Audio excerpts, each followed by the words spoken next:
ఊహలోనే శాపం తెచ్చుకోగలం. అందులో అసలు మీరు ఊహలో కూడా ఊహించండి ఏంటంటే, దేవుడు ఏర్పరచుకున్న వారిని నిందించుట వలన కలిగే శాపం. అసలు ఇది ఒకటి ఉందన్న సంగతి మనకు తెలియదు.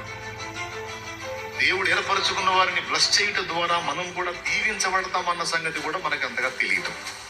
కానీ ఈరోజు పరిశుద్ధాత్ముడు మన దృష్టిలోకి తీసుకొస్తున్నాడు. ఇది మనం తెలుసుకోవాలి.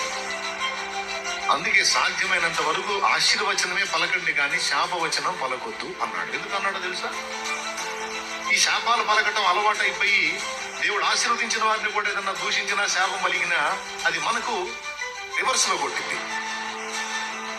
అందుకే మీ నోట ఆశీర్వచనము, అనుకూల వచనము, శుభవచనము, ఆశీర్వచనమే పలకండి గాని దుర్భాష గాని శాపము గాని మీ నోట పలకొద్దు అన్నాడు. కానీ కొంతమంది అట్లా కాదండి.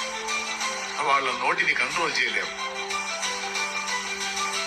ఎందుకంటే వాళ్ళ నోరు వాళ్ళ నాలుక వాళ్ళ ఇష్టం, మాట్లాడుతూ ఉంటారు.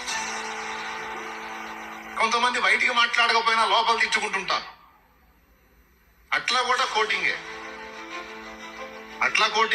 పలికినా కోటింగే.